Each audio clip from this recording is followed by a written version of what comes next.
I'm pleased we're having this discussion, as Senator Sessions and Senator Johnson are as well. I agree with the over 70% of the American people that think that the federal government does not have the ability to force people to buy a product. And we'll see if the court agrees. Now, at the end of the day, if the court does agree, I'm still equally opposed to the direction we're headed in health care. I think, first of all, we couldn't afford it if it was really a good plan, and it happens to be a not very good plan that we can't afford. So whether it's constitutional or not, I'm still equally and adamantly opposed to moving forward with this view of health care, where government makes too many decisions, runs health care in too dramatic a way, and I think most of the American people, as they look at this, agree.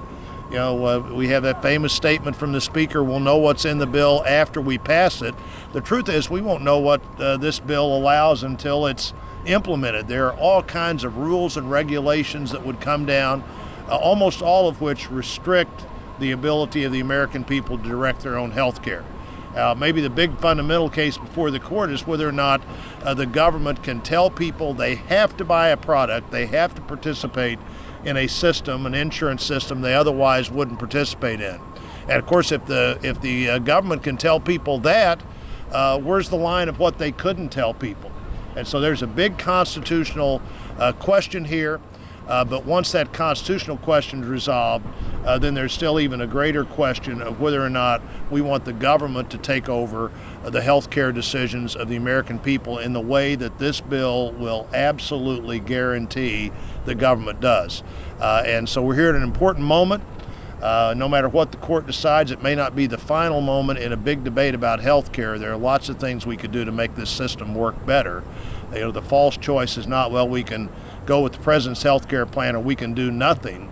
I don't know anybody that thinks we need to do nothing, but we'll see what the court thinks about this bill that nobody ever intended when the Senate voted on it over 2 years ago to become the law.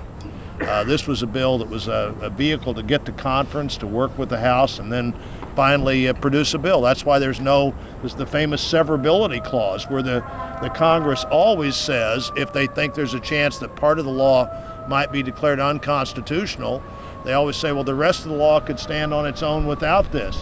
This bill does not have that provision in it. And so we'll see what the court decides this week. But I agree with Senator Sessions that this is a system that works in remarkable ways, and we'll see how it works over the next few days.